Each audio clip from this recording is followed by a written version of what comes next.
அனைவருக்கும் வணக்கம். 11th new Tamil book, இயல் 7, விரிவானம், சிந்தனை பட்டிமன்றம். தமிழர் சிந்தனைக்கான வெளிப்பாட்டு வடிவங்களில் சிறப்பானதொரு வடிவம் பட்டிமன்றமாகும்.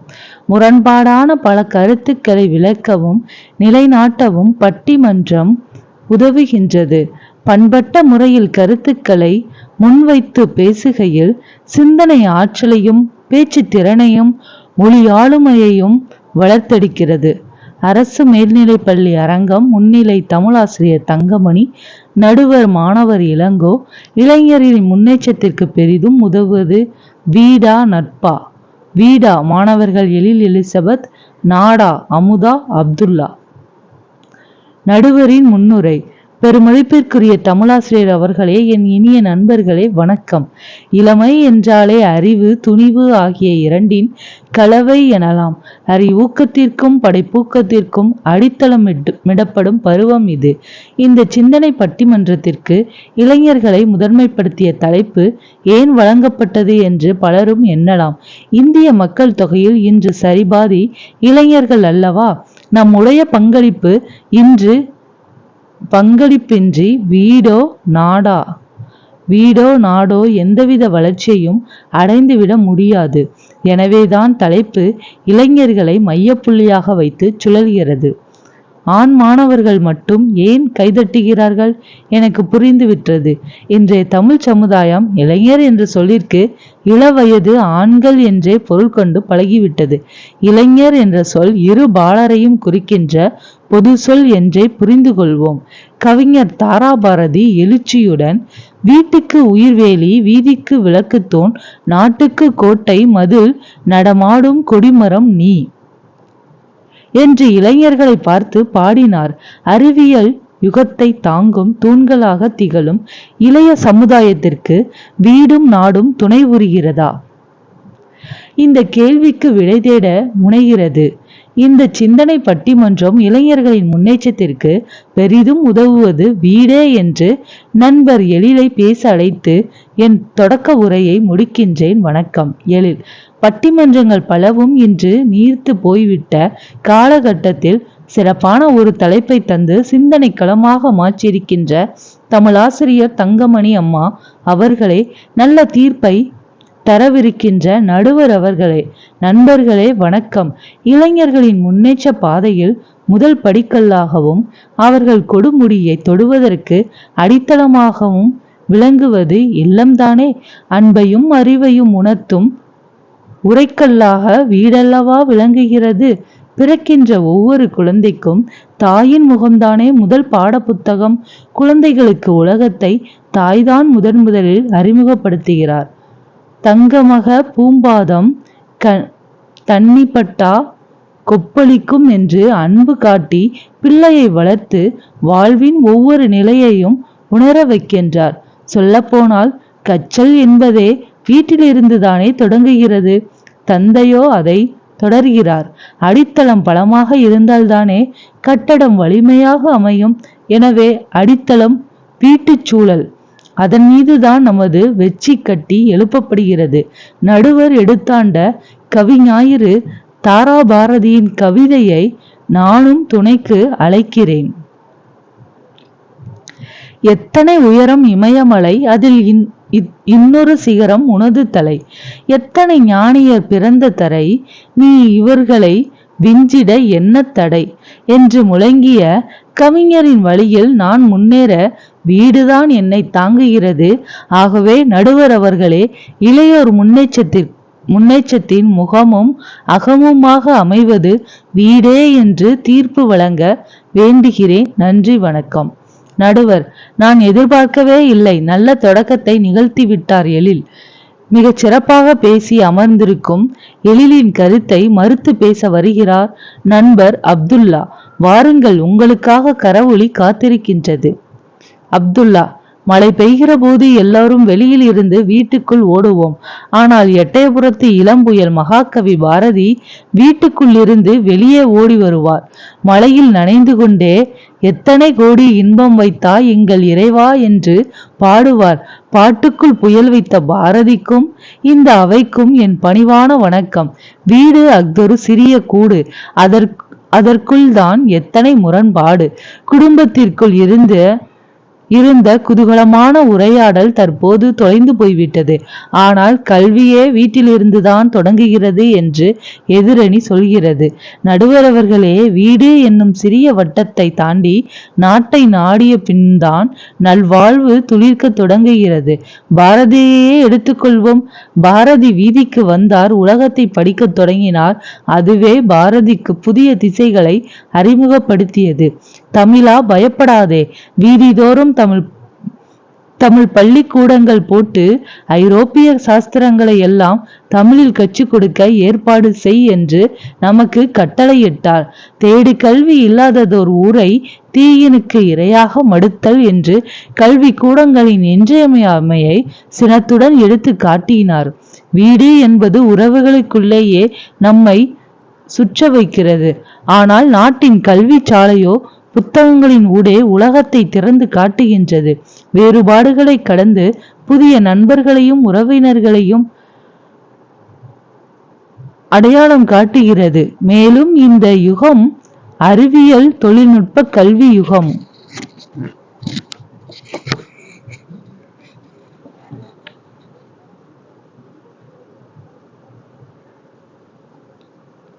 என்று அறிஞர்கள் சொல்வதை நாடுதான் நமக்கு அறிமுகப்படுத்துகிறது. எனவே எல்லோரையும் இணைக்கின்ற பொதுவெளி நாடுதான் என்பதை எதிரணியினர் உணர வேண்டும். நடுவர் அவர்களே, நல்ல தீர்ப்பை தருமாறு வேண்டி விடைபெறுகின்றேன். நன்றி, வணக்கம். நடுவர்: அன்பு நண்பர் அப்துல்லாவின் உரைவீச்சு நம் எல்லோரின் உள்ளங்களையும் கொள்ளை கொண்டது. எரிமலையாக கொதித்து விட்டார். சரி, தோழி எலிசபெத்தின் நிலையை பார்த்தால்தான் இரக்கமாக இருக்கின்றது. வருக வருக, உங்கள் கருத்தோட்டங்களை அள்ளித் தருக. எலிசபெத்: வீட்டினுள் உலகத்தை எனக்கு அறிமுகப்படுத்திய என் பெற்றோரை போற்றுகின்றேன். கற்றோர் நிறைந்த அவையை வணங்குகின்றேன். வீடு என்றால் எடுத்தெறிந்து பேசுகிற அளவிற்கு எதிரணிக்கு எளிதாக போய்விட்டதா? வீடு என்பது நீங்கள் நினைப்பது போல சிறு கூடு அன்று. அது நமது பண்பாட்டையும் மரபையும் காத்து நிற்கும் கருவூலம். எந்த ஒரு தேடலும் இல்லத்திலிருந்துதான் தொடங்குகிறது. அதன் பின் தலைவாசலாக, அறிவின் ஆற்றாங்காலாக வீடுதான் விளங்குகிறது. எப்படி தெரியுமா? பெற்றோர் பாடிய தாலாட்டும் தாத்தா பாட்டி சொன்ன கதைகளும் நமக்கான கைவிளக்குகள் அல்லவா? என்னை உப்பு மூட்டை தூக்கி சுமந்த என் உடன் பிறந்தவர்கள் முதுகிலிருந்துதான் நேசத்திற்கான உள்ளுணர்வு பிறந்து வளர்ந்தது. உணவு எப்படி உற்பத்தியாகிறது என்று காட்டுவதற்காக என்னை விளைநிலத்திற்கு அழைத்து சென்ற பெற்றோர்களே என் முதல் பேராசிரியர்கள். பனையோலையில் காற்றாடி செய்ய பழக்கியதும், நுங்கை தின்று அந்த காய்களில் வண்டி கட்டி விளையாட கற்றுக் கொடுத்ததும், எனக்கு படைப்பாற்றலை சொல்லிக் கொடுத்ததும் என் வீடுதான். குழந்தை பருவத்தை சரியாக கடந்து வருவதற்கு கற்றுக்கொண்டால் இளமை பருவம் இனிதே வளமடையும். எனவே இல்லம் என்கிற வீடுதான் இளைஞர்களின் முன்னேற்றத்திற்கு கலங்கரை விளக்கமாக நின்று வழிகாட்டுகிறது. நடுவர் அவர்களை, நீங்களும் உங்கள் வாழ்க்கையை திரும்பி பார்த்து தீர்ப்பு சொல்லுங்கள். நன்றி, வணக்கம். நடுவர்: கிடைத்த வாய்ப்பை சரியாக பயன்படுத்தி கொண்டார் எலிசபெத். நன்று தோழி, உங்கள் நாவன்மைக்கு என் நல்வாழ்த்துக்கள். இப்போது அமுதாவின் நேரம். வாருங்கள் அமுதா, புதிய விடியலுக்கான வெளிச்சமாக உங்கள் பேச்சு அமையட்டும். அமுதா: நல்லதோர் வீணை செய்தே அதை நலங்கெட புழுதியில் எறிவதுண்டோ? சொல்லடி சிவசக்தி, என்னை சுடர்மிகும் அறிவுடன் படைத்துவிட்டாய், வல்லமை தாராயோ இந்த மாநிலம் பயனுற வாழ்வதற்கே என்று எனக்கு நாட்டு நலத்தை புதிய வழி தடத்தில் கற்றுக் கொடுத்த முண்டாசு கவிஞனை முதலில் வணங்கி அவைக்கு என் பணிவான வணக்கத்தை சொல்லி மகிழ்கிறேன். வீட்டை பற்றிய எண்ணங்களை விசால பார்வையில் பார்க்காமல் எலிசபெத் ஏன் இப்படி குறுகி போனார் என்பது எனக்கு வியப்பாக இருக்கிறது. வீடு அப்படி என்ன பெரிதாய் கற்றுக் கொடுத்து விட்டது? ஆண்களுக்கு வேண்டுமானால் அது அறிவின் உறைவிடமாக இருக்கலாம். ஆனால் பெண்களுக்கு அது தங்க கம்பிகளால் செய்யப்பட்ட கூண்டுதான். வீடு எப்படிப்பட்ட சொலவடைகளை சொல்லிக் கொடுத்தது, எத்தகைய கதைகளை போதித்தது. அடுப்பூதும் பெண்களுக்கு படிப்பதற்கு பெண் புத்தி பின்புத்தி என்றுதானே சொன்னது.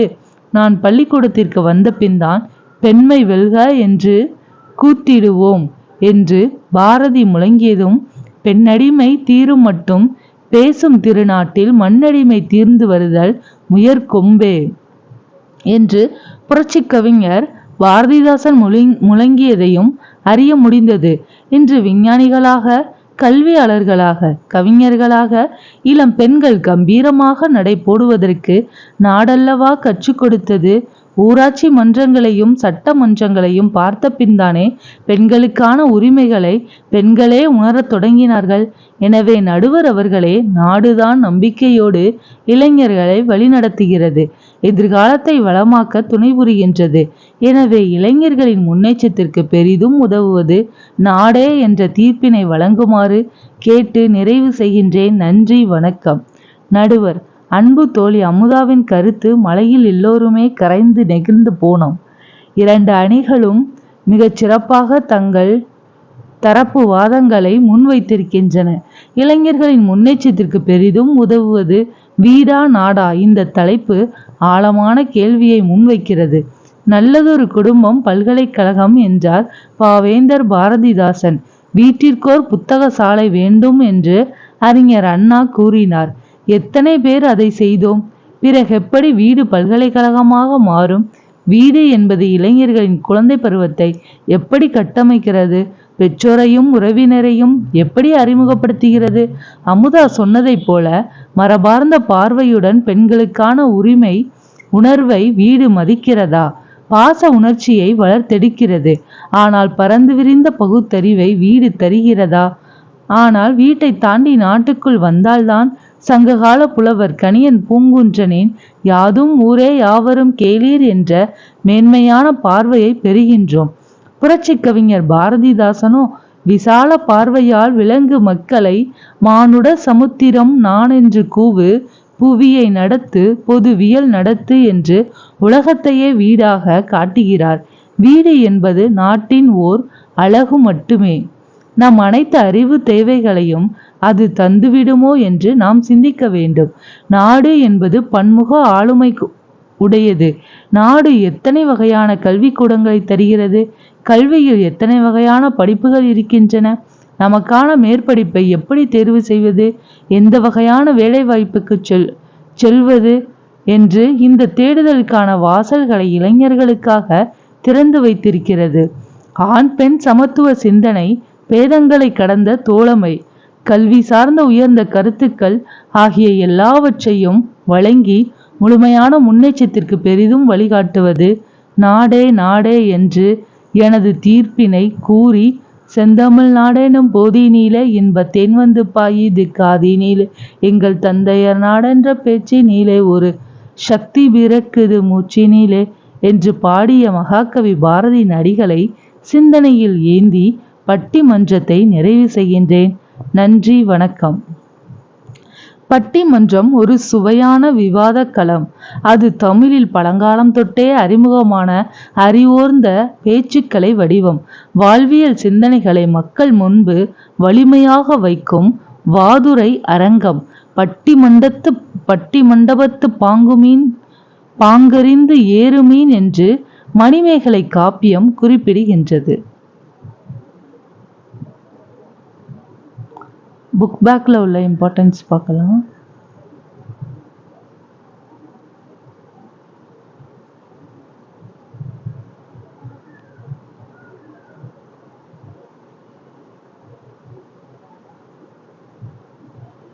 மொழியை ஆள்வோம். மயிலை சீனி வெங்கடசாமி 1900 முதல் 1980. சான்றோர் சித்திரம். தமிழ் மொழியில் மறந்தும் மறைந்ததுமான சிறந்த செய்திகள் அளவு கடந்து உள்ளன. அவற்றை வெளிக்கொணர்ந்து வீரிய உணர்வுடன் வெளியிட்டவர் அறிஞர் மயிலை சீனி வெங்கடசாமி ஆவார். அவர் எழுதிய கட்டுரைகள் அனைத்தும் புதிய புதிய செய்திகளை புலப்படுத்திய விந்தை படைப்புகள். ராமேஸ்வர தீவு, உறையூர் அழிந்த வரலாறு, மறைந்து போன மருங்காப்பட்டினம் போன்ற தனித்தன்மை கொண்ட அவர் தம் கட்டுரைகள் வரலாற்றில் புதிய வெளிச்சம் பாய்ச்சின. கொங்கு நாட்டு வரலாறு, துளுவ நாட்டு வரலாறு, சேரன் செங்குட்டுவன், மகேந்திரவர்மன், நரசிம்மவர்மன், மூன்றாம் நந்திவர்மன் முதலிய நூல்கள் அவர் நமக்கு வழங்கியுள்ள வரலாற்று செல்வங்கள். அவருடைய களப்பிரர் கால தமிழகம் என்னும் ஆய்வு நூல் இருண்ட காலம் என்று ஆய்வாளர்களால் வர்ணிக்கப்பட்ட களப்பிரர் காலத்திற்கு ஒளியூட்டி வரலாற்று தடத்தை செப்பனிட்டது. நகராட்சி பள்ளி ஆசிரியராக நெடுங்காலம் பணியாற்றிய அவர் தன்னுணர்வால், உறுதியான உழைப்பால், தமிழ் பற்றால் பல்கலைக்கழக பேராசிரியர்களும் மதித்து போற்றும் பணிகளை செய்தார். ஆங்கிலம், மலையாளம், கன்னடம் ஆகிய மொழிகளை கற்று தேர்ந்தவர். சிறந்த வரலாற்றாசிரியர், நடுநிலை பிறழாத ஆய்வாளர், மொழியியலறிஞர், இலக்கிய திறனாய்வாளர் என்றெல்லாம் போற்றப்பட்ட பன்முக சிறப்பு கொண்டவர். அவருக்கு மதுரை பல்கலைக்கழகம் 1980ஆம் ஆண்டு தமிழ் பேரவை செம்மல் என்னும் பட்டமளித்து பாராட்டியது. கிறித்தவமும் தமிழும், சமணமும் தமிழும், பௌத்தமும் தமிழும், மறைந்து போன தமிழ் நூல்கள் போன்ற பல நூல்களால் தமிழ் ஆய்வு வரலாற்றில் மயிலை சீனி வேங்கடசாமி அழியா சிறப்பிடம் பெற்றுள்ளார்.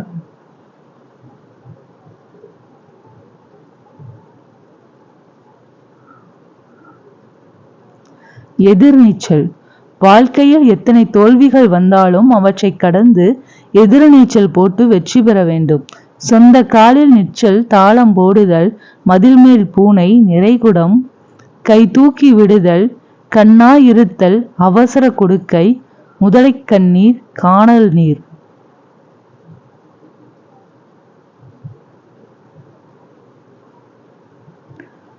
சுதந்திரம் தருகிற மகிழ்ச்சியை காட்டிலும் சுகம் தரும் உணர்ச்சியும் வேறுண்டோ? பதம் தரும் பெருமையும் பணம் தரும் போகமும் பார்த்தால் அதை விட கீழன்றோ? இதம் தரும் மரங்களும் இசையுடன் வாழ்தலும் எல்லாம் சுதந்திரம் இருந்தால்தான் மிதந்தரும் துயர்களை நிமிர்ந்து நின்றெதிர்த்திட நிச்சயம் சுதந்திரம் அது வேண்டும். நாமக்கல் கவிஞர். பெட்டிக்கு வந்த பின் எல்லா காய்களும் சமம்தான். சதுரங்க காய்கள். இஸ்ஸா. சதுரங்க விளையாட்டின் போது வெவ்வேறு அதிகாரங்களை பெறும் காய்கள் பெட்டிற்குள் வந்த பின் சமமாகின்றன. மனிதர்களின் நிலையும் அத்தன்மையதே.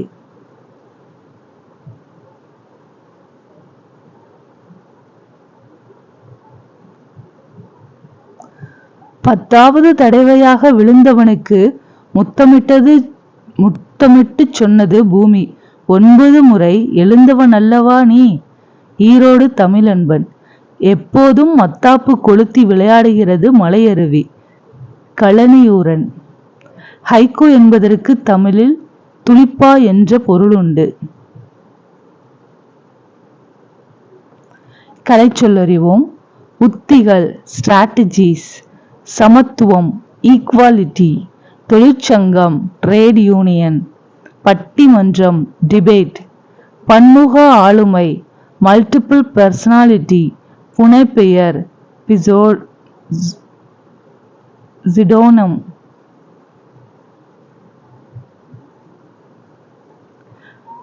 நூலாசிரியர் ஜீவா. வாழ்க்கை வரலாறு கே. பாலதண்டாயுதம். சொல்லாக்கம் மறைமலை. நன்றி.